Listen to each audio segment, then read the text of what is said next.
As police, your role is to enforce valid local ordinances. Okay? For example, let's dissect one ordinance.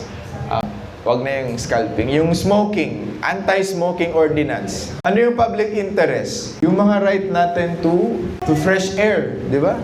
Tapos may nagsisigarilyo, and it's a health hazard. So, kailangan ng interference, kailangan pumasok ng gobyerno. So, that is the lawful subject. Ano yung lawful method? Anong gagawin natin para ma-stop yung smoking in public? It also has to be reasonable and not oppressive. So, ginagawa natin, tinitikitan natin, and then minumultahan sila. So, as police, your role is to enforce valid local ordinances. Okay? Curfews, traffic, sanitation, with the same authority as national laws. Hindi nyo pwedeng sabihin, ordinance lang yan, hindi naman yan batas. Hindi pwede yun. Because ang ordinance ay batas. Okay?